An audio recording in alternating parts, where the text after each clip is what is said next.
الرحيم. الحمد لله رب العالمين، والصلاة والسلام على أسعد النبيين وأشرف المرسلين نبينا محمد وعلى آله وصحبه ومن والاه بإحسان إلى يوم الدين. أما بعد فإن أصدق الحديث كتاب الله سبحانه وتعالى، وأحسن الهدي هدي نبينا محمد صلى الله تعالى عليه وآله وسلم، وشر الأمور محدثاتها فإن كل محدثة بدعة وكل بدعة ضلالة وكل ضلالة في النار. وبعد السلام عليكم ورحمة الله وبركاته. الحمد لله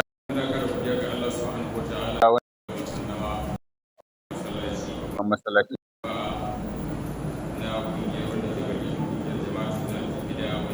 sunna wadda ke gwamnati tsaro a cikin garin Hadejia jihar Jigawa a wannan yammaci na ranar Laraba kamar yadda aka saba, wadda sai daidai da 22 ga watan 4 shekara ta 2026 miladiya ta Annabi Isa alaihi salam, wadda kuma daidai da 4 ga watan Zulhijja shekara ta 1447 hijirar manzo Allah sallallahu alaihi wasallama daga Makka zuwa Madina, don ci gaba da tunatar da junanmu masalolin da suka shafi addinin mu a cikin littafin Al-Fiqhul Muyassar fi Daw'il Kitabi wa Sunnah. Alhamdulillah muna cikin babin da yake magana, ko ce muna cikin littafin aikin haji da umara, kuma muna cikin babi na 4 wanda yake magana kan sifar hajji da umara kamar yadda aka kiyaye daga manzon Allah sallallahu alaihi wasallam, kamar yadda annabi kira da aminci tabbata gare a hajjinsa ta ban kwana yake khudu anni manasikakum khudu anni manasikakum khudu anni manasikakum, ku riƙi aikin hajjin ku daga gare ni, ku riƙi sifar aikin hajjin ku daga gare ni, da Allah wannan hajjin ita ce ta ƙarshe. To haka aka kiyaye kamar yadda Jabir bin Abdullahi ya ruwaito wannan hadisi nasa, wanda shine kusan jigo dangane da abubuwan da aka kiyaye. Sannan abin da Jabir bai kawo ba, za ga malamai sun ɗan shigo da shi cikin sifar aikin hajjin manzo Allah sallallahu alaihi wasallam. Alhamdulillah, darasinmu da ya gabata shi ma a cikin wannan babin muka yi shi, kuma mun ɗauko aikin hajji tiran mun zo muna magana kan mai ɗawafi yayin da ya shigo cikin wato harami cikin ɗaki Allah, zai zo daidai setin Hajarul Aswad, zai sa ɗakin Allah yana gefensa a gaba. Idan ya zo daidai nan zai ainihin wato fuskanci ɗakin Allah, inda dama zai je ga Hajarul Aswad ne kansa ya sumbance shi, in babu dama ya ɗora hannunsa kamar da makaranta ya ɗora ya sumbaci hannunsa, in babu dama kawai haka dai sai bismillah Allahu akbar, shikenan daga nan sai ya fara yin dawafi. An gane ko? Yau in ya kiyaye ba wata addu'a da za a ce wannan ita ce kawai addu'ar dawafi, ko lalle sai kaza za a ce. Amma in yayi wannan misali bismillah Allahu akbar Allahumma imanan bika wa tasdiqan bi kitabika, an fahimta, wa an gane wa fa'an bi'adika wa tiba'an wa ta'atan li sunnati rasulika, ko wani abu kamar wannan, alhamdulillah yayi dai. Ya Allah, na zo zan yi wannan dawafi ina mai an gane imani da kai da kuma gaskata littafinka da cika alƙawarinka, sannan kuma da da'a ga annabi, sai kuma fara dawafi. Yi magana idan dawafin farko ne kamar da makaranta, dawafin farko ga dukkan mahajjaci, ko wanda zai ifradi ko wanda zai umara, an gane mai yin tamattu'i ko wanda zai kirani, dawafin farko idan an zo iba'i zai haramin ka zaka sako shi ne ta karkashin kafadar ka, wannan kafadar za a yaye ta, sannan wannan kuma rufe ta, sai a fara da abin da ake ce masa arramulu, an gane ku, sai a fara da tattaka, ba tafiya za a yi ba. Yar sassarfa ce haka, shi ɗan gudu ne, ba an ce tattaka ba wani tsalle mutum zai rinƙa yi ba, ɗan gudu ne haka mutum zai ɗan taka, ina fata fahimta. Yau ɗan gudu ne haka mutum zai tafi wannan da ɗan sauri haka, sai a kewaya sau, kuma duk lokacin da ana kewayewar wannan ana yin an gane wato azkar la ilaha illallah wahdahu la sharika lahu lahul mulku wa lahul hamdu wa huwa ala kulli shay'in qadir ana yawaita an gane yawaita maimaita wannan da sauran Allahu akbar la ilaha illallah Allahu akbar wallahu akbar walillahi alhamdu da istighfari salatin annabi wani lokacin har an gane tilawar alqur'ani harkar ta alqur'ani mutum makarantar alqur'ani ne a dawafi yanzu saboda girman gurin musamman wanda zai dawafi a sama in ba ƙasa za ka yi dawafi ba a girman wannan wurin kafin ka yi kewayo ɗaya sai ka karanta izubi in dai misali mutum karatun zai wai ba na buɗe littafi ba ne misali karatu ne kasa wanda ya haddace ya fi zuwa madda sauri to kuma ko da mai buɗewa ne ma misali in wanda ya goge ne ma a yin takarrama daga hajar al-aswad kafin ka kewayo ka dawo sai ka karanta izu ɗaya ko izu biyu saboda girman gurin to da za ka iya tilawa ga kuma addu'o'i kana tafi kana addu'a sai dai mu kiyaye kamar da makaranta duk lokacin da mutum ya zo tsakanin rukunul yamani zuwa hajar al-aswad ana ke sai mai rabbana atina fid dunya hasanatan wa fil akhirati hasanatan wa qina adhaban nar rabbana atina fid dunya hasanatan wa fil akhirati hasanatan wa qina adhaban nar an fahimta ku ana abin da ake so mutum yayi kai kenan to idan ka zo daidai da inda ka fara ka kai ke wuri kai kenan sai kuma ka sake ci gaba haka za a yi ta yi haka za a yi ta yi dawafi ba kamar sallah ba ana yin zance a cikin dawafi misali za ka iya gamuwa da wani mutumin da ba ka tsammanin haɗuwa da shi ya wanda assalamu alaikum kai ma ka da amma da Allah sai mai haji karɓar biya kaza kaza kawai na fata alkhairi shikenan ka ci gaba da aikin ka wannan zancen da kuka yi bai ba ta ma dawafi ba to zan koma cikin karatu an gane ku malai ce wa yustahabu an yarmula shine ku wa yad'u fi baqiyati dawafi min sha'a kaji shi gurin ne wa yad'u zai addu'a fi baqiyati dawafi a sauran dawafin sa yi addu'a bi ma sha'a da duk abin da ya so an gane ku to bayan na farkon nan ne zaka ce Allahu bismillah Allahu akbar Allahumma imanan bika wa tazika bi kitabika an gane ko wa fa'an bi ahdika wa ta'atan li rasulik shikenan kuma a ci gaba da kewayawa ayi addu'o'i to ayi addu'o'i na fatan alkhairin duniya da lahira damuwar duniya da lahira an gane ka tuna da ƴan uwa da abokan zama an gane da abokan mu'amala da sauransu ka shigo da su cikin addu'o'inka da shugabanni da ƙasarka da yankinka da waye da sauransu ai ta addu'a musamman kan wayan Najeriya a yanzu muna cikin wani yanayi da yake buƙatar mu duƙufa wajen yi wa ƙasar mu addu'a musamman ƙasar mu da kuma ita kanta jihar mu to yadda ta zamanto tudun mun tsira to mi mata fatan Allah ya sake tabbatar da ita a matsayin tudun mun tsira sauran wuraren da ake fitintunin kuma yi musu fatan Allah ya yi mu da kuma masarautar mu an fahimta ko Allah ya kawo mata ci gaba mai ɗorewa matasan mu Allah ya ba su ayyukan yi Allah ya ba su ainihin wato abin yi wayanda suka kama hanyoyi na bacewa Allah ya da su hanya Allah an fahimta addu'o'i ake shamila da kuma an gane local government ko wa uba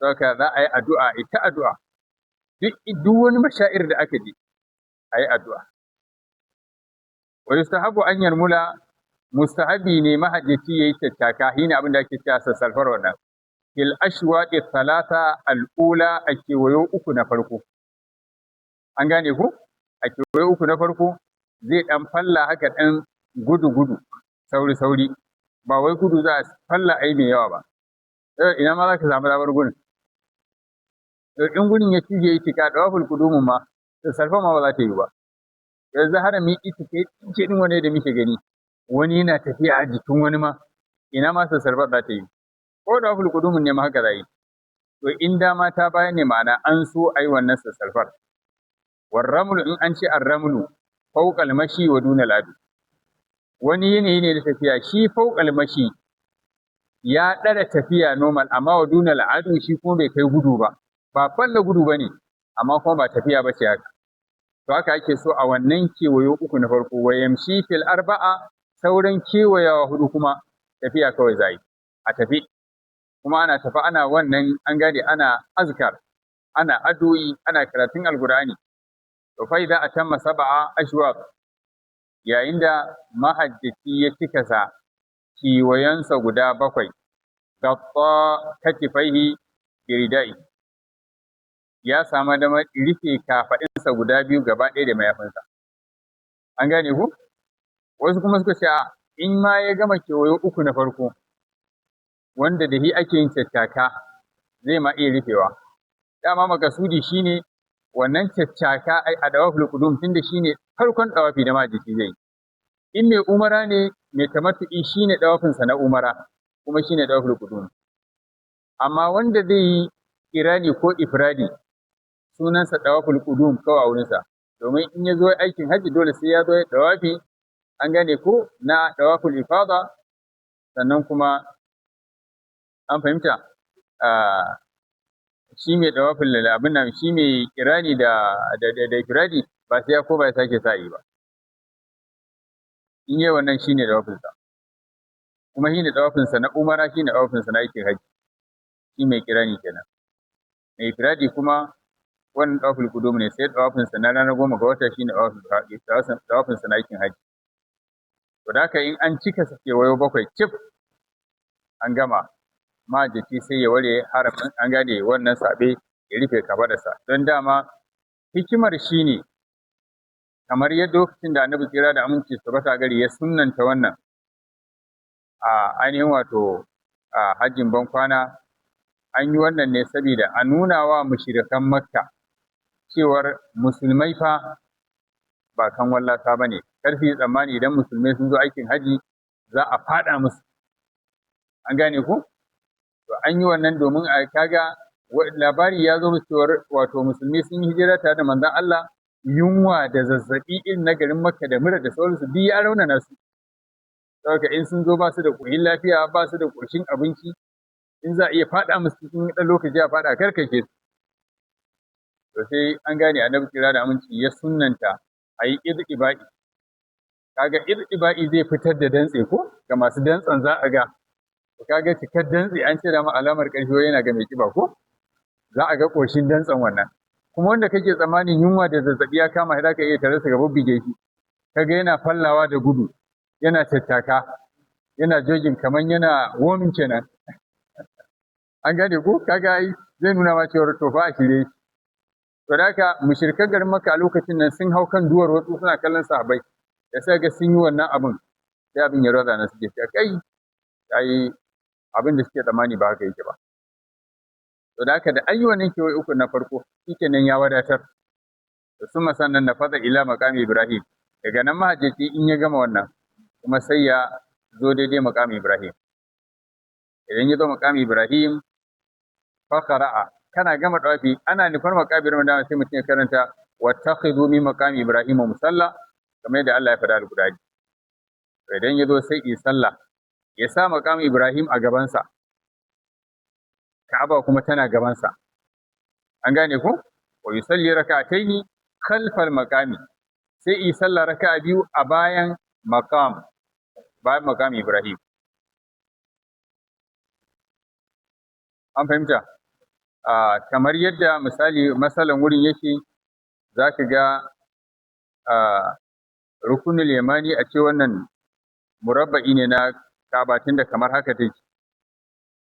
Kawo misali ka ɗauka shef ɗinta kamar shef ɗin tebur ɗin ne yake asalan amma yanzu za mu ga sakwaya ce murabba'i ne daidai da daidai sakwaya ko amma asalinta ba sakwaya ba ce rectangle an gane wayannan gefen sun fi tsawo a nan to amma abin da zai nuna ma har yanzu hakan take iya wannan sakwayar ai za ga akwai wani guri da an kewaye shi da ɗan wani abu kamar ɗan waya haka za ga masu ɗawafi in sun zo ba sa shiga ta tsakanin wannan abun da shi ake cewa gaba daya wannan wuri ake ce masa hijiru Ismail to asali ginin Ka'aba wannan gurin a cikin ɗakin Ka'aba yake asali wannan gurin a cikin ɗakin Ka'aba yake. Kuma annabi tsira da aminci su tabbata gare ya musulunci a lokacin da haka gurin yake. Ya zo ya tarar da ginin ɗakin Ka'aba iya wannan rectangle ɗin, saboda wasu dalilai sun sa an yi ta rushe-rushen a rushe Ka'aba a sake gina ta, a rushe ta, a sake gina ta. Saboda asalin ginshiƙin da annabi Ibrahima ya gina da hidda taimakon ɗansa Ismail shine wannan rectangle ɗin, iya wannan faɗin har da hijir Ismail.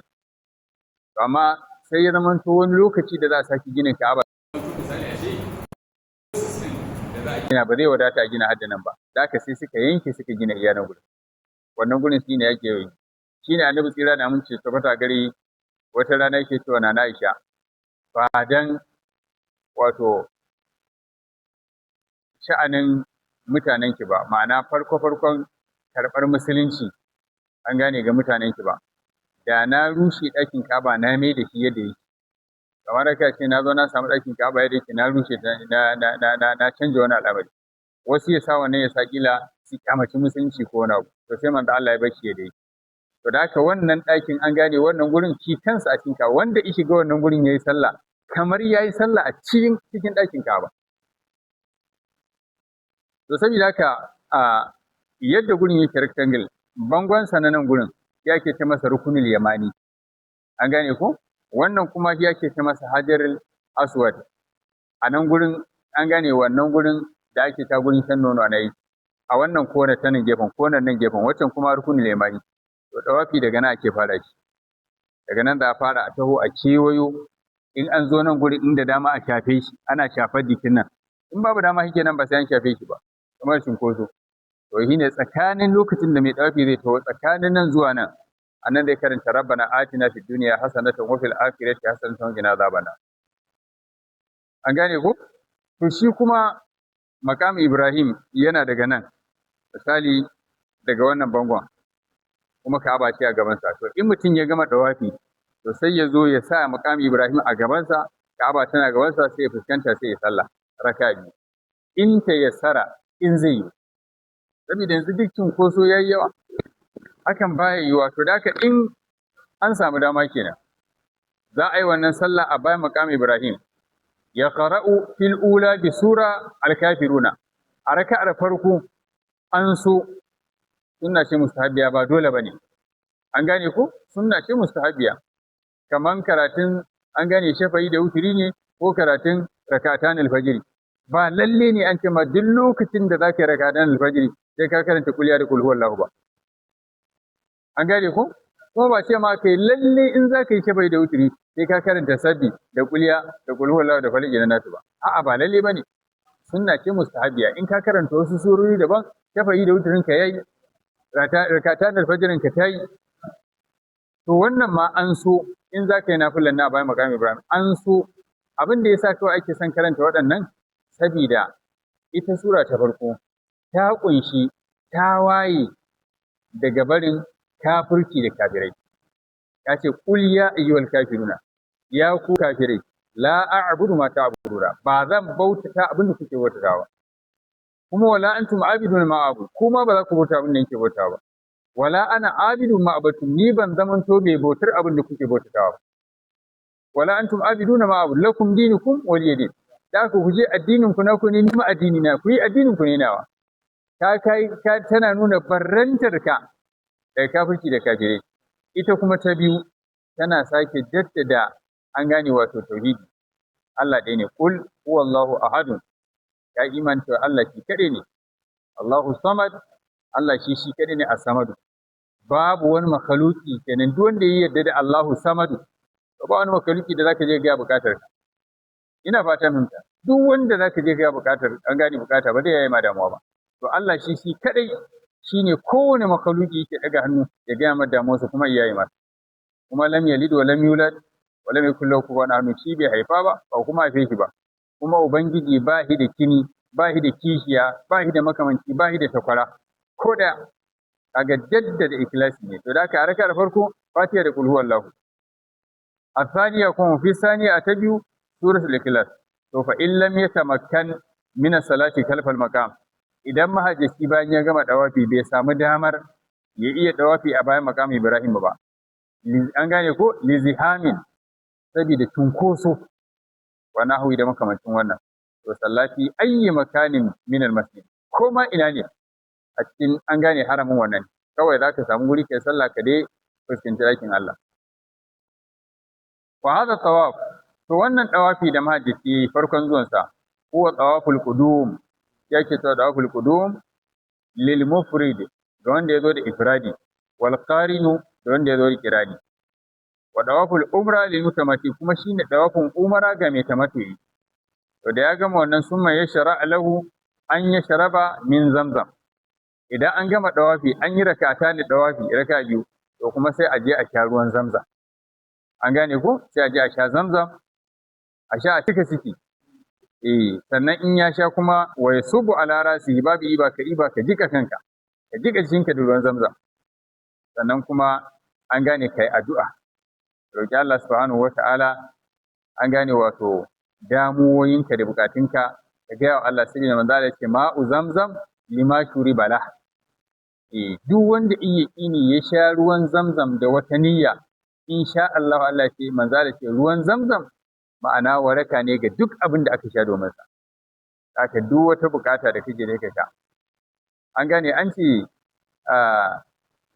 imamu ɗaya daga cikin manyan malaman da suka yara duniya imamu Suyudi an gane ko imamu Suyudi an ce lokacin da ya je aikin hajji ya sha ruwan zamzam akwai wani babban malami a lokacinsa wanda ya fi ilimi da ya sha sai addu'a ya ce Allah ya azurta da ilimi kamar na malam wani sai da ya zo ya wuce shi ina fata mahimta sai da imamu Suyudi ya wuce ina ke jin wancan ma amma imamu Suyudi yanzu za ka je gidan wani ɗalibi ilimi ba ka samu littafin Suyudi ba an zai yi wahala ko tafsirul jalalaini za ka samu saboda haka an fahimta kar mutum in yana da wani hadafi yana da wata bukata ya tsammani cewar bukatan in ya ga Allah ma gaskiya ba lalle ne Allah ya masa ba ka roki Allah da yaqini ka roki Allah da yaqini kar ka yi shakku ko daya ka sha ruwan zamzam ka ga wa Allah damuwarka ko menene kuma ka sami yaqini cewar insha Allah Allah ya amsa ma an gane in kai shakku ba lalle ne kai bai bukata ba yau magabata suna roƙon Allah da ya ƙini shi isa da sun yi an gane sai su ga Allah ya yaye wannan damuwar in wata bukata ce zai ga Allah biya amma kai dama kai addu'ar kana shakku kana an gane raba tunani ko zai yi ko ba zai yi ba amma ka ga Allah da ya ƙini insha Allah Allah da ya amsa to bayan an sha ruwan zamzam an gane sannan kuma summa yarji'u ilal hijr al-aswad sai kuma a dawo an gane zuwa ga hajar al-aswad inda dama fa yastalimuhu in ta yasara yazo ishafe shi in da dama kuma ya karuji ila safa sannan kuma maza sai a fita a tafi safa ana shiga kofar gurin da safa take sai a nufi an gane gurin safa da marwa sai a nufi safa kuma an gane wa ya qara'u qaulullahi subhanahu wataala yana nufar dutsen safa sai karanta inna safa wal marwata min sha'airillahi ومن حج البيت أو اعتمر فلا جناح عليه أن يطوف بهما ومن تدعو خيرا فإن الله شاكر عليم an gane ku ana zuwa summa yarka safa hatta yara albaita da an je sai a hau safa ana hawa safa sai mutum ya juya inda zai gano an gane Ka'aba kana kan safa sai ka juya ka kalli Ka'aba sai ka rage hannu ka yi addu'a an gane sai ai addu'a bayan ya fuskanci abu wa yastaqbilu al-qibla wa yarfa'u yadayhi wa yaqulu Allahu akbar Allahu akbar Allahu akbar la ilaha illa Allah wahdahu la sharika lah lahul mulku wa lahul hamdu wa huwa ala kulli shay'in qadir la ilaha illa Allah wahdahu anjaza wa'ada wa nasara 'abdahu wa hazama al-ahzaba wahdahu to yaf'alu dhalika thalatha marratin sai ya aikata wannan azkar din ya maimaita sau kai kabbara sau Allahu akbar Allahu akbar Allahu akbar Allah shine mafi girma duk wani mai girma Allah sama yake ka kadaita Allah la ilaha illa Allah wahdahu la sharika la lahul mulku wa lahul hamdu wa huwa ala kulli shay'in qadir ka sake mata la ilaha illa Allah wahdahu la sharika la anjaza wa'adahu da ubangiji ya zartar da alƙawarinsa, alƙawarin da iwa annabi Allah ya cika alƙawarinsa. An gane ko? Huwa alladhi arsala rasulahu bil huda wa dinil haqqi liyudhhirahu ala dini kullihi walau karihal, an fahimta ko?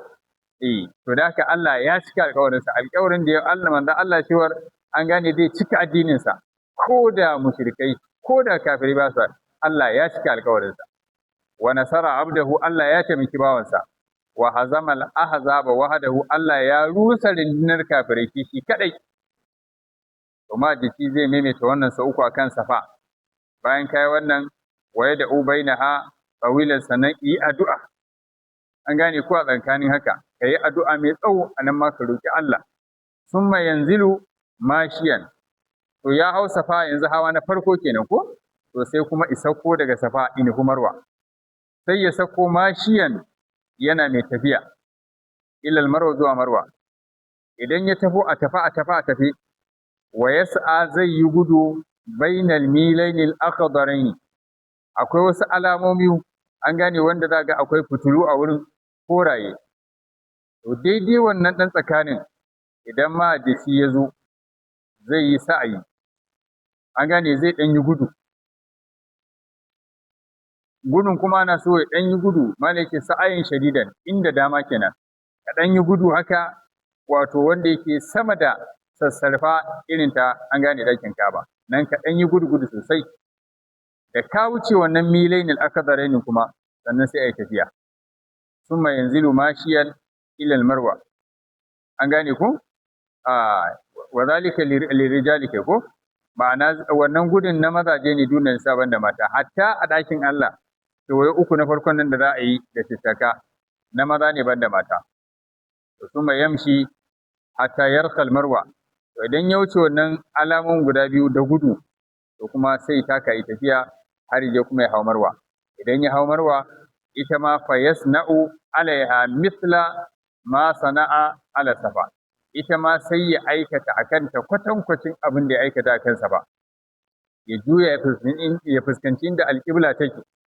An gane ya yi kabarbari guda uku, ya yi an gane hailala, ya kuma an gane tsarkake Allah, sannan kuma ya yi addu'o'i. To kaga wannan tafiya da yi daga safa zuwa marwa ɗaya kenan. An gane ko? Sun yamshi sannan kuma sai fayyasna wa alaiha misla sun ma an gane wa hada shaudu ma ce to wannan tafiya da shaudun ne kewayo ɗaya kenan. Ba sai an je an dawo a ce ɗaya ba. An fahimta? In ya je ɗaya, summa min marwa ila safa shaudun akar, sannan kuma isauko daga marwa ita ho hallo zuwa safa. In ya zo daidai mine ne aka dare alamun nan sai yi wannan gudun, yana ƙetare wannan gudun kuma sai yi tafiya sai ya hau safa. To nan ma an gane sai ce biyu, sai ya sake hawa, nan ma isake yin addu'a. An gane ko? Haka dai sai hatta yutimma sa'aya saba ashwadin, har sai ya cika sa'ayi shaudi 7. Da haka daga safa za a fara, in ya je marwa 1, in ya dawo safa 2, in ya koma marwa 3, in ya dawo safa 4, in ya koma marwa 5, in ya dawo safa 6, in ya koma marwa 7, daga nan shi kenan gaba. Da haka a kowane mahalli za ga zai tsaya ne sau 4. A kowane mahalli zai tsaya sau 4. An fahimta ku? To, malaki وهذا سعي الهدي للمفرد ga mai ifradi wal qarinu da mai kirani in suke wannan sa'ayin guda daya yana nan a matsayin sa'ayin sa na aikin haji. An fahimta ko? Ga wanda ije da haramar tamattu a gane wato kirani da ifradi in suke wannan sa'ayin shine sa'ayin sa na aikin haji. Da haka ranar 10 ga wata in suka zo suka yi dawaful ifada ba sai sun sake yin sa'ayi ba. Haka shi mai ifradi da mai an gane kirani in yi sa'ayi ɗaya tak ya yi sarmar. Haka shi sa'ayi ba ko da yake ake yin sa ba. Ina fatan fahimta. Ka akwai majitan wanda yake ba an gade ba mutum ba tsaya bai je ba a yi karatu ba a je gurin bita ba. Sai wani tsammanin duk lokacin da aka je harami sai an je an yi sa'ayi. Duk lokacin da ya dawafi sai ya je ya sa'ayi. Wani ma in ya zo tafiya dai in ya ganin ya cika yake ko bari ya je ya sa'ayi. To ba a yin sa'ayi sai an yi dawafi. kuma yi sa'ayi sau ɗaya ne tak ga mai ifradi da kirani. Ga mai tamattu'i kuma an gane to sannan malik ce wala ta halala ni ba'dahu idan suka yi wannan sa'ayin da mai ifradi da mai kirani ba za su ware harami ba. Da haka suna nan a cikin haramin su daga zani sai mayafi babu sa hula an gane ba hirami ba yanke farce ba aski ba shafa turare an gane ko ba kaza duk wannan mahzuratul ihram nan suna nan har sai ranar 10 ga wata bal malaki ya baqiyani bi ihrami ma za su ci gaba da zama da ihramin su wa huwa sa'ayul umrati lil mutamatti wannan sa'ayin kuma to shine sa'ayin umara ga mai tamattu yawa tawaful qudumin sa shine tawafin sa na umara sa'ayin sa wannan shine sa'ayin sa na umara an fahimta ko to da haka shine umara wa yatahalal mutamatti mai tamattu'i kenan da umara kawai daga yayi wannan sa'ayin shike da sai wari harami yatahallalu almutamatti min umrati mai tamattu'i zai wari haramin sa bi ta bangane bi takasiri sha'rihi ta hanyar ragewa gashin kansa sai ya ji amar kwaskwas daga nan sai ya tafi masauki ya cire harami ya nade zanin wannan da mayafin wannan ya ajiye kayansa summa yalbasu malabisu sannan isan ya sitirarsa irin ta gida ta rigarsa da wadansa da hularsa kalau amar yankan farshi an gade ya kafa turarensa yayi duk abin da yake in ya je da iyalinsa ma an gane yana da damar ya ci gaba da mu'amalarsa ta aure da shi da iyalinsa har sai ran ta takwas ga wata to ata idan kana yawmu tarwiya har sai yayin da ranar tarwiya ta yi ita ce ranar 8 ga wata ranar shayar da ruwa an gane ko wa huwa yawmu thaminu min dhulhijja ita ce ranar 8 ga watan zulhijja ranar da dukkan mahajjata kuma za a fito to idan ranar an gane shi da ma mai ifradi da mai kirani suna cikin harami kawai yawmu tarwiya ta zo mina za su wuce shi ko mai tamattu ida ya ware harami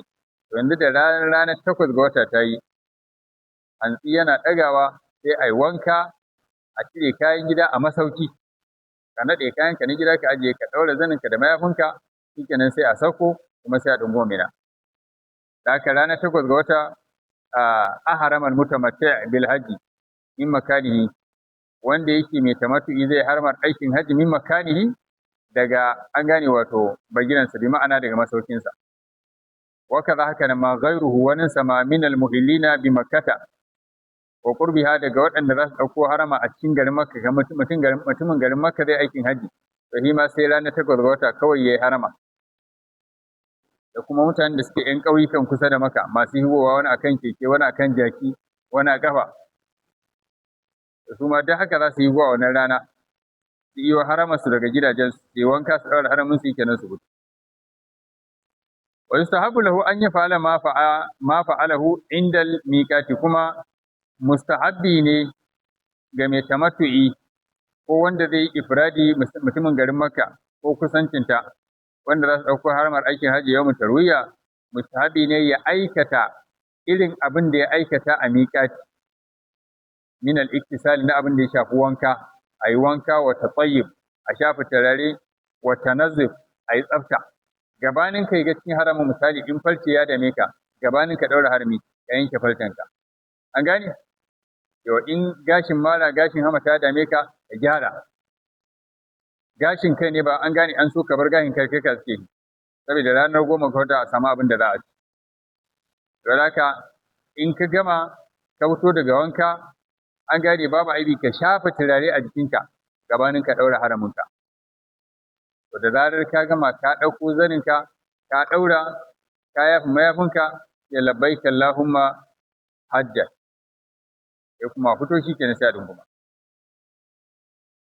wa yatawajjahu jami'ul hujjaji dukkan mahajjata za su fuskantu ila mina zuwa ga mina mulabbi an gane mulabbina suna masa talbiya wa yusalluna fi mina haka za dunguma a tafi zuwa mina ana tafana labbaik Allahumma labbaik labbaik la sharika laka labbaik innal hamda wan ni'mata laka wal mulk la sharika lak haka za a yi ta maimaitawa amma ba tare da yawaita naci ko ɗaga murya wadda za a gaji, an gane da kwarmato ba, an gane ko?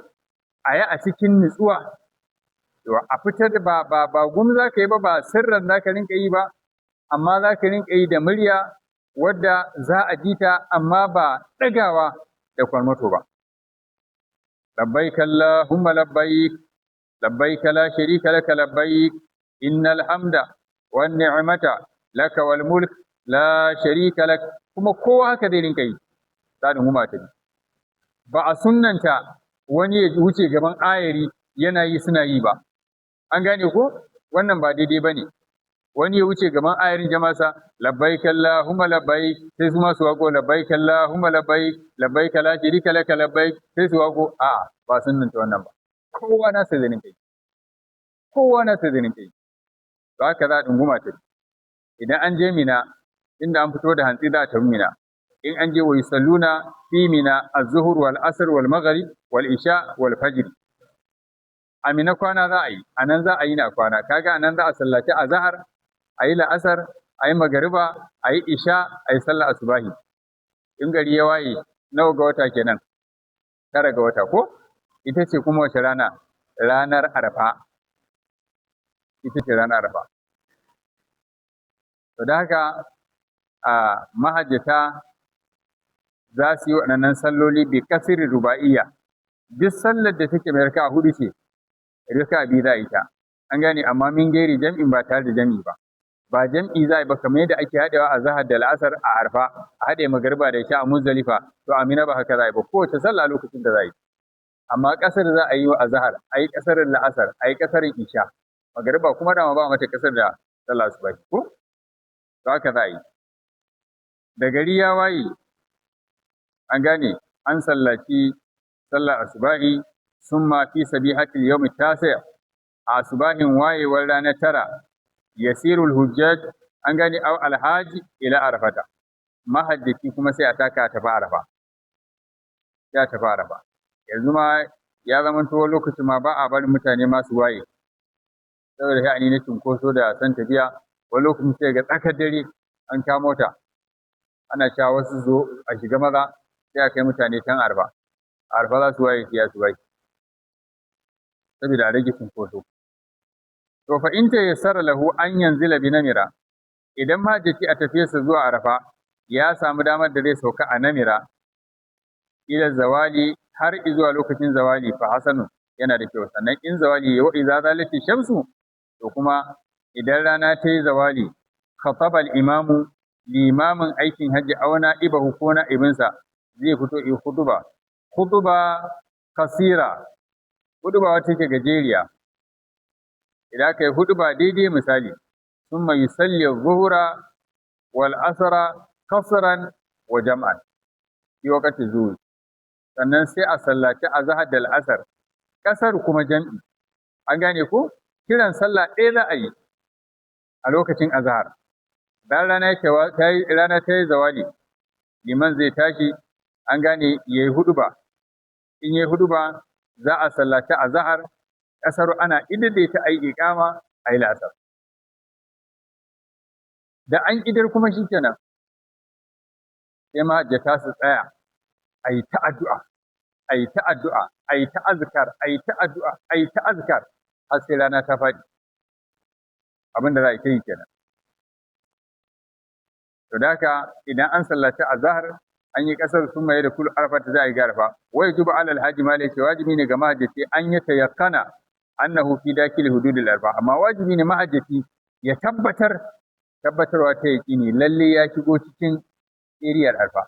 Ya tabbatar ina cikin haddin arfa, da aka ce masa nan arfa. Wa yastaqbilu al-qibla, sai a juya fahimta al-qibla, wa yarfa'u yadayhi wa yad'u wa yulabbi, a daga hannu ai ta addu'a kuma ana ta talbiya, ai ta addu'a. Talbiya ba ta yanke ba. An gane ko? Talbiya ba ta yanke ba, tun daga fitowa daga masauki zuwa Mina, daga Mina zuwa Arfa, daga Arfa zuwa Muzdalifa, daga Muzdalifa zuwa Mina. Ranar 10 ga wata da za a waye, a je a jefi jamaratul aqaba ita kaɗai, talbiya za a yi ta yi. Amma da zarar mahajjaci ya je ya jefi jamaratul aqaba ranar 10 ga wata, to daga nan talbiya ta yanke. An gama talbiya, babu sauran labbaik Allahumma labbaik. sai dai kuma azkar sai la ilaha illallah wa la sharika la lahu mulku wa lahu Allahu akbar kabira walhamdulillah sai Allahu akbar sai irin waɗannan. To da haka idan mahajjaci ya shiga arfa za a yi ta addu'a a yi ta talbiya wa ya hamadullah yayi an gane a yi ta godiya ga Allah wa ya tahidu fi tabarru'i wa dhikr. Mahajjaci yayi ijtihadi ya kokari wajen nuna kaskantar da kansa ga Allah, ka kaskantar da kanka, ka yawaita zikiri wa du'a da addu'o'i fi zalika al-yawm al-azim a wannan rana mai girma, ranar da Allah madaukin sarki yake kwararowa ruwa rahama, ranar da shedan yake takaici, yake turmusa hancinsa ƙasa, yana ganin ya asara, yana ganin kaman ba zai tafi ta tare da kowa ba, saboda irin yadda yake ga Allah yana kwararowa rahama. Wa fadalu ma yuqalu fi zalika al-yawm, mafi falalar abin da mahajjaci zai rinka fada a wannan yini, la ilaha illallah wahdahu la sharika lah, lahul mulku wa lahul hamdu wa huwa ala kulli shay'in qadir. Kamar da manzo Allah ya fadalu ma qultu ana wan nabiyuna qabli, mafi falalar mafificin abin da ni nake faɗi da annabawa da suke gabace ni wanda kuma sun aikin haji shine la ilaha illallah wahdahu la sharika lah, lahul mulku wa lahul hamdu wa huwa ala kulli shay'in qadir. A yawaita wannan wa yakunu fi dalika al-yawm yani mufdiran, kuma ana so mahajjaci ya kasance a wannan rana ya zamanto mufdiran, ma'ana baya azumi, ya zamanto bakin sa abu ɗaya zai ci isha, li'annahu aqwa lahu ala al-ibada, domin ya ci isha shine zai fi karfafarsa ga yin ibada. Saboda rana ce da za a yi tafiya, ba dan yanzu Allah ya sa ana ragewa wahalhalun tafiyar da motoci ba. Amma wannan tafiya da za a tako tun daga Mina a zo Arfa, daga Arfa a tafi Muzdalifa, a waye daga Muzdalifa a waye a tafi Mina, an gane tafiye-tafiye ne wanda dole jiki zai. Kaga akwai buƙatar mutum ya ci isha kada da shazi. To a bar wa waɗanda ba su je aikin hajji ba su yi azumin ranar Arfa, ko? To a bar wa waɗanda ba su je aikin hajji ba su ma su samu wannan falalar. To kai mahajjaci ka kaɗa hankalinka da an gane abin da ya kai ka na aikin hajji. Saboda haka wala ya zalu waqifan, mahajjaci ba zai gushe ba yana tsaye bayan an gama sallah, waqifan mutabarri'an mutadallilan, yana mai kankan da kai, yana mai kaskantar da kai, an gane da kusu'i, ila an tagharuba shamsu, har zuwa faduwar rana.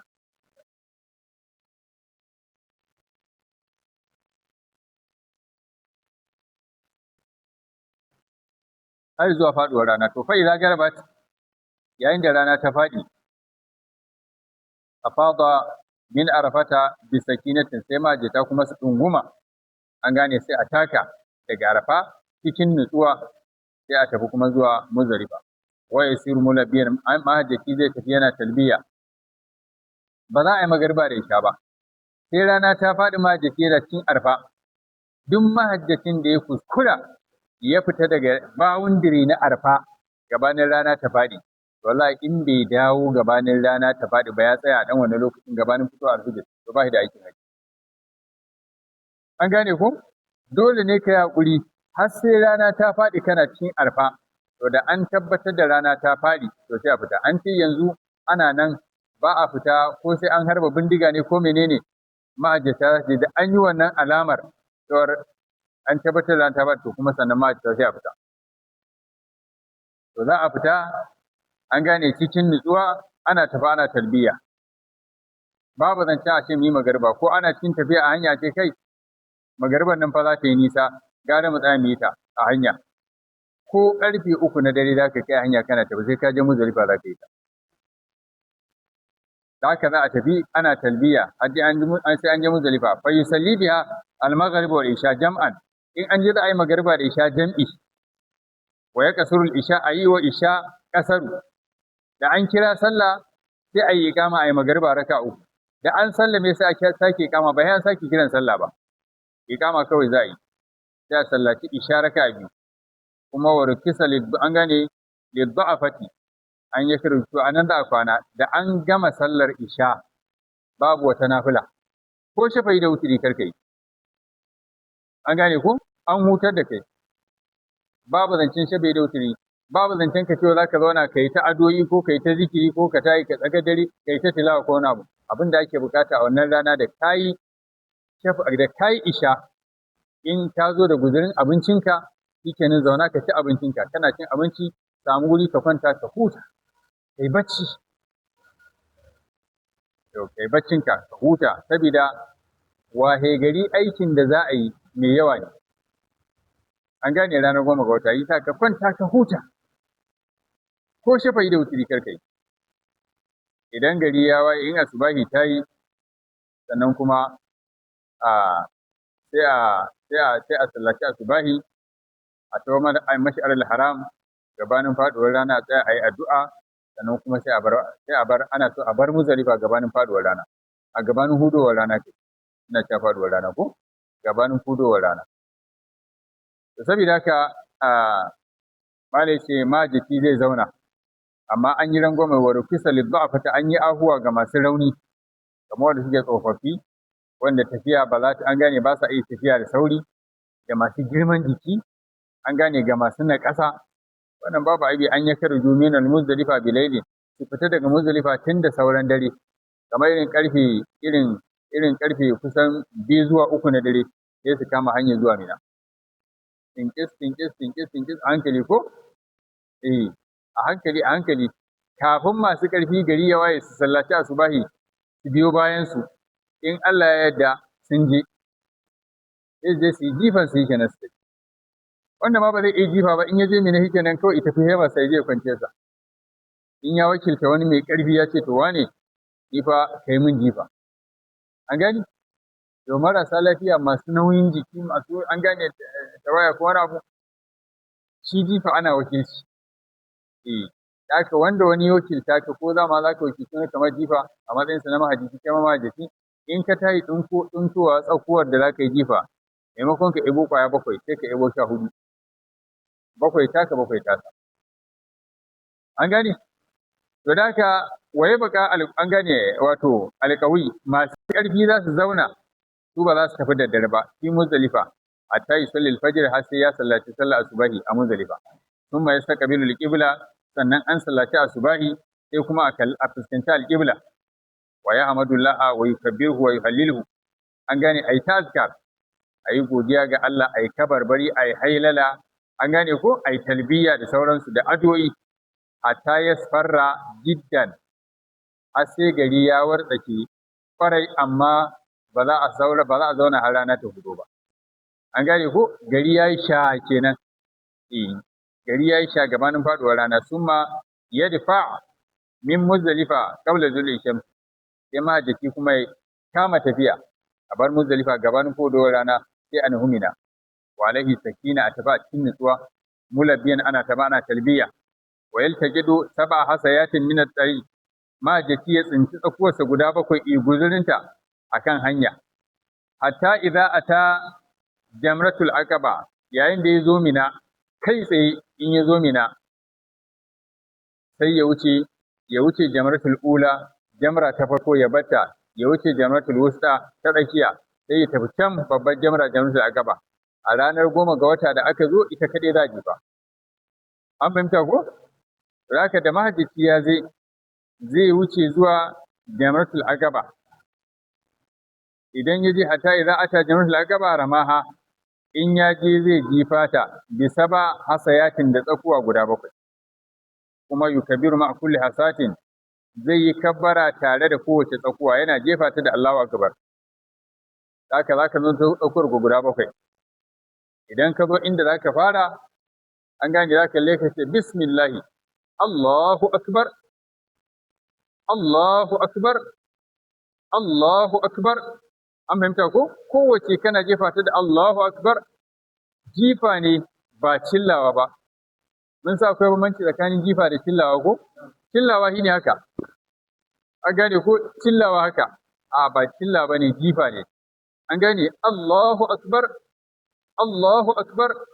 Idan ka gama 7 taka, shike da inda wanda za ka yi wa jifa, shi ma ka zanto ɗauko su guda 7 da ma ka da ita. Ita ma ka ɗauko sai ka fara da bismillah. Za ka furta a zuciyarka wannan jifan nawa ne. Bismillahi, Allahu akbar, Allahu akbar, ni ma sai ka gama ma bakwai. To idan aka gama shikenan. A wannan ranar dama ita kaɗai za a jifa. Ana gamawa ba a tsayawa a yi wata addu'a a wurin jamratul aqaba. Da an gama mahajjaci tun daga nan sai an gane musamman a yanzu, saboda ayyuka ne a jere a wannan rana. Jifa, sai soke hadaya, sai aski, sai tawaful ifada. Haka ake son ayyukan safi an gane ala tartib. Amma dan an yi wani kafin wani, an yi wani kafin wani duk babu wani abu. Saboda haka maslaha ta sa yanzu mahajjatanmu, mafi akasari da an jefi jamratul aqaba ba a zuwa a yi aski, saboda hadaya dama ba za ka yi ta ba. An gane amma hadaya. To da an jefi jamratul aqaba mahajjatanmu ba sa tsayawa su yi aski a nan. Da an yi jifa kana tare da haraminka sai ka tafi zuwa maka. Ana gama jifa maza sai a kama hanyar maka. Dama da kun gama jifa ayarinku sai ku kama hanyar zuwa maka. Kuma da an gama jifan jamratul aqaba to shikenan talbiya ta yanke, daga nan mahajjaci ba zai ƙara cewa labbaika Allahumma labbaika ba. Labbaika ta gare. An gane ku? Daga nan kawai in an fito za a tafi zuwa Makka don ɗawar filifada, azkar za a rinka yi. Allahu akbar, Allahu akbar, Allahu akbar, la ilaha illallah, Allahu akbar, Allahu akbar, walillahi alhamd.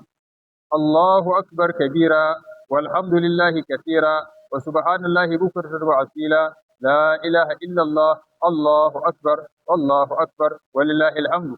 An gane ko da kuma jefa salat, har ma da jefa salatin annabi an gane ya ce. Haka za a yi hada shi. To da haka da an yi wannan jifa mala yake a kowace tsakuwa tare da kabbara ko? To bayan an gama an gane yake wa ya kafa talbiya, daga nan daga jifa an yanke talbiya. Summa yanharu hadayahu, sai ma da je soke hadayarsa. Yanzu ba kai kake soke hadaya ba. Wa yustahabu an ya'kula min, kuma sunna ce mustahabiya mahajjaci ici daga nama hadayarsa. Summa an gane ya haliku rasa, sannan ije yi aski. A yi aski talkwabo kuma ya fi, an gane ko a wannan lokaci. Ba ta kasiri ba sosai ba. A sa aska ko reza aski talkwabo abin da ake so kenan wannan rana. Summa ya tsufu a tawaful ifada, sannan daga nan kuma sai a tafi Makka a je a yi tawaful ifada. Idan mahajjaci in mai tamattu'i ne, to in ya tawaful ifada wa yas'a sa'ayil hajj in kana mutamatti'an. Da aka yi mai tamattu'i sa'ayi bi zai yi. Wancan sa'ayi ne na umara, tunda bayan umara ya yi tahalluli ya ware harami. Yanzu kuma Allah zai sake sa'ayi na aikin hajji. To da haka idan mai tamattu'i ne zai sake sa'ayi. Au kana mufridan ko mai ifradi ne, kuma da bai yi dawafi ba. Au qarinan ko mai kirani ne da lam yas'a ma dawafil qudum, bai yi sa'ayi ba tare da dawafil qudum. To yanzu zai sa'ayi. In ko yayi ba ya sake yin sa'ayi ba. Was sunna, mala yake sunna shine tartibu hadhihi al-a'mal, a rattaba waɗannan ayyukan a jere. Ar-ramyu waz-zabahu wal-halqu, an gane au at-takasir, ma'ana ayi jifa, sannan ayi a soke hadaya ko a yanka, sannan ayi aski ko ayi kuskus. Fa in qaddama wahidan minha, in ya gabatar da wani daga cikin su alal akara kan da ya fala haraji babu ayi. Saboda annabi tsira da aminci tabbata gare hajjinsa ta ban kwana yana Mina, mutane suna zuwa suna marfatawa, ya Rasulullah na manta ban yi kaza ba, sai ne kaza annabi ce baje ka kai, la haraja babu wadai. Ya Rasulullah na manta gaban ne kaza, sai ne abu kaza, sai annabi ce je ka kai, babu wani abu. An gane ku? Da haka inda mahajjaci misali maimakon da ya zo ranar da ya zo Mina bai jaje fi jamra ba, kai tsaye sai ya tafi je tawaful ifada ko yi aski ko yi wani abu makamancin wani, ita kadimu wani abu kan wani abu, babu wani abu aikin hajjin sa yayi. An fahimta? Bari ne matsaya ku. An fahimta? An gane, to da haka za a yi takasiri, fa in kaddama wahidan, in ya gabatar da wani akan wani yayi. To wa idza fa'ala isnaini min thalathati, in ya aikata abu guda biyu daga cikin ukun wannan, min salasati a'malin ramyu jamratil aqaba wal halqu aw takasiri wat tawaf ma'a sa'i in kana alaihi sa'i. To in dai tsakanin waɗannan ayyukan ya aikata an gane biyu cikin ukun wannan, to ya yi abin da ake kamar an gane at-tahallul, an gane ko ya yi abin da ake at-tahallul awwal aw at-tahallul sugura. Idan ma da shi yayi jifa yayi aski amina, daga lokacin da ya jifa aski ma ka san wani zai ce kai na gaji 10 ga watan nan, na gaji dawafin nan ba zan je na yi yau ba, tunda ba dole ne sai ran 10 ga watan zaka je kai ba, an gane ko ba dole bane. Haka wani zai ce kai na gaji bari zan yi dawafin nan kuma yau za a iya cunkoso ma ba zai yi ni sai gobe na je ne. To kaga idan yayi jifa yayi aski yana da damar ya abin da ake ce masa at-tahallul sugura ko at-tahallul awwal. Wasu daga cikin abubuwan da aka haramtawa wanda yake cikin harami yanzu ya dawo ya halatta gare shi. Ana a wani lokacin zai iya cirewa harami, zai zuwa ya cire harami ya koma hemarsa, ya cire harami ya sa kayansa na gida. In farci ya dame zai iya aski, zai iya gyaran gashi, an gane? Zai iya shafi abin da ya rige mar kawai shine ba zai kusanci iyalinsa ba. Sai ya je ya ɗawa filifada. Da zaka ya tahallul sugura fa yahillu lahu an gane kullu shay'in. Saboda haka in kuma yayi gaba ɗaya an gane wato a wannan lokacin yayi at-tahallul awwal wa halalahu kullu shay'in haruma alaihi, duk abin da aka haramta mar bil ihram saboda harami ya halatta gare illin nisa banda mata. Amma fa idza fa'ala as-salasa in ya aikata ukun gaba ɗaya to tahallala at-tahallul akbar, yayi tahalluli babba da aka fa yahillu lahu kullu shay'in hatta nisa, komai ma yanzu ya halatta gare shi. Haka in dai mahajjaci a ranar 10 ga wata yayi jifa, yayi dawaful ifada, yayi aski, to yanzu komai ma ya dawo ya halatta. In ya je da iyalinsa an gane ya halatta, an gane su kama guri daya yi mu'amalar aure. Ita ma ta yi ba? Yawwa ita ma in ta yi gogari, ita ta yi wannan din kenan. Ita ma ta yi tahallul. Sanan da mu gana?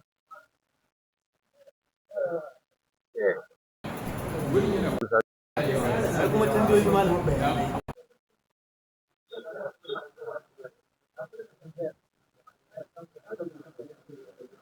To sun ci a garasa. Alhamdulillah ba komai. An gane. Muna da darasi na sati mai zuwa. Insha Allah, ai muna da sauran darasi guda ɗaya da za mu sake ganawa, ba wai yau ne darasin rufewa ba. Haka in mun rufe din ma babu wani abu. Da haka mun kwana nan da. Alhamdulillah. Na'am. Yanzu ma dai ba za a amsa tambayar ba, ko yanzu ma ya kamata a bata. Idan mun zo sati mai zuwa mun ƙarasa sifatul hajjin to kuma inda tambaya sai a yi ta. صلوا على النبي الكريم. اللهم صل على محمد وعلى ال محمد كما صليت على ابراهيم وعلى ال ابراهيم في العالمين انك حميد مجيد. وبارك على محمد وعلى ال محمد كما باركت على ابراهيم وعلى ال ابراهيم في العالمين انك حميد مجيد. ربنا آتنا في الدنيا حسنة وفي الآخرة حسنة وقنا عذاب النار. رب يسر ولا تأسر ويسر لنا أمورنا كله برحمتك يا أرحم الراحمين. اللهم إنا نسألك الهدى والتقى والعفاف والغنى. اللهم إنك عفو تحب العفو فاعف عنا. اللهم أحينا مسلمين وتوفنا مسلمين والحقنا بالصالحين غير خزايا ولا مفتونين. اللهم أجرنا من مضلات الفتن برحمتك يا أرحم الراحمين. اللهم ارفع عنا الجهد والجوع والعري واكشف عنا من البلاء ما لا يكشف غيره. اللهم أعز الإسلام والمسلمين وأذل الشرك والمشركين ودمر أعداء الدين وانصر بارك الموحدين. اللهم آمنا في أوطاننا وأصلح أئمتنا وولاة أمورنا. اللهم اكفنا بحلالك عن حرامك وأغننا بفضلك عمن سواك برحمتك يا أرحم الراحمين. اللهم اغفر لنا ولوالدينا واغفر لمشايخنا واغفر لموتانا واشف مرضانا. اللهم اغفر لموتانا واشف مرضانا. اللهم اغفر لموتانا واشف مرضانا. اللهم علمنا علما ينفعنا وانفعنا بما علمتنا وزدنا علما نافعا. اللهم آت نفوسنا تقواها وزكها أنت خير من زكاها أنت وليها ومولاها. اللهم إنا نسألك الخير كله عاجله وآجله ما علمنا منه ما لم نعلم، ونعوذ بك اللهم من الشر كله عاجله وآجله ما علمنا منه ما لم نعلم. سبحانك اللهم وبحمدك نشهد أن لا إله إلا أنت نستغفرك ونتوب إليك. سبحان ربك رب العزة عما يصفون وسلام على المرسلين والحمد لله رب العالمين.